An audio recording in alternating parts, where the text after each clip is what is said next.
Well, I have a little something I want to read. Sam McGee. Who?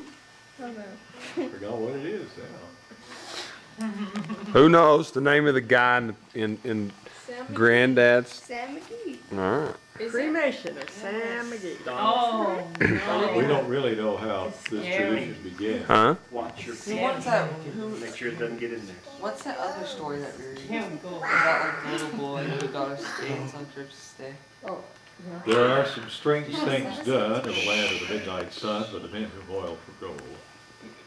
The Arctic trails have their secret tales that would make your blood run cold. The northern lights have seen some queer sights, but the queerest of these they ever did see was the night on the marge of Lake Lebarge that I cremated Sam McGee. Now, Sam McGee was from Tennessee, where the cotton blooms and blows, and why he left his home in the south to roam around the poles, God only knows. He was always cold, but the land of gold seemed to hold him like a spell, though he had often say in his homely way that he'd sooner live in hell. On a Christmas day, we were mushing our way over the Dawson Trail, and talk of your cold through the Parker's pole, it stabbed like a driven nail. If our eyelids would close and the lashes froze till sometimes we couldn't see, wasn't much fun. But the only one to whimper was Sam McGee. And that very night, as we laid packed tight, our robes beneath the snow, the dogs were fed, and the stars overhead were dancing heel and toe, he turned to me, and Cap, he says, I'll cash in this trip, I guess, and if I do, I'll ask that you won't refuse my last request. Well, he seemed so low that I couldn't say no.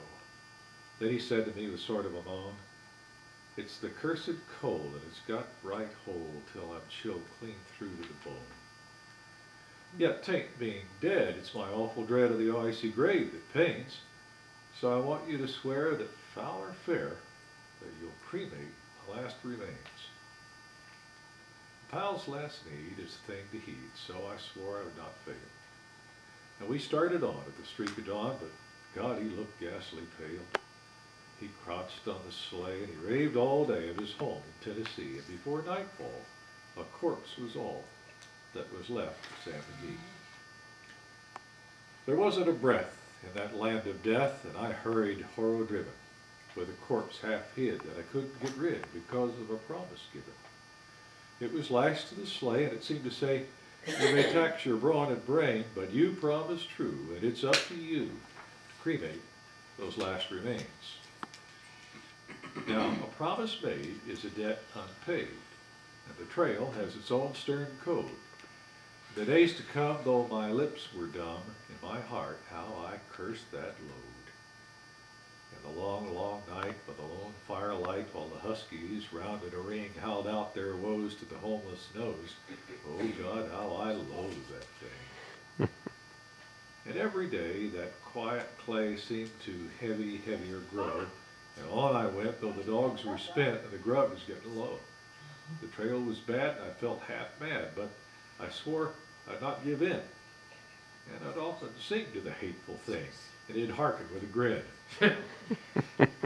Till I came to the marge of Lake Lebarge, and a derelict there lay. It was jammed in the ice, and I saw in a trice. It was called the Alice May. I looked at it, and I thought a bit. I looked at my frozen chum. Then, here, said I, with a sudden cry, is my crematorium. Some planks I tore from the cabin floor, and I lit the boiler fire. Some coals I found that were lying around, and I heaped the fuel higher. The flames just soared, and the furnace roared with such a blaze that you seldom see. And I buried a hole in the glowing coals, and I stuffed in Sam McGee. Then I made a hike, for I didn't like to hear him sizzle so. And the heavens scowled, and the huskies howled, and the winds began to blow. It was icy cold, but the hot sweat rolled down my cheeks, and I don't know why. And the greasy smoke in an inky cloak went streaking down the sky. I don't know how long in the snow I wrestled with grisly fear, but the stars came out, they danced about, ere again I ventured near. I was sick with dread, but I bravely said, I'll just take a peek inside. I guess he's cooked, and it's time I looked. Then the door opened wide, and there sat Sam, looking cool and calm in the heart of the furnace roar. And he wore a smile that you could see a mile. And he said, "Please close that door. It's fine in here, but I greatly fear you'll let in the cold in the store. Since I left Plumtree down in Tennessee, it's the first time I've been warm."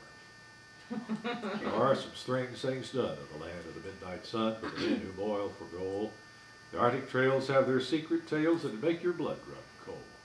The northern lights have some queer sights, but the queerest of these they ever did see was that night on the marge of Lake Lebarge that I cremated Sam McGee. Yeah.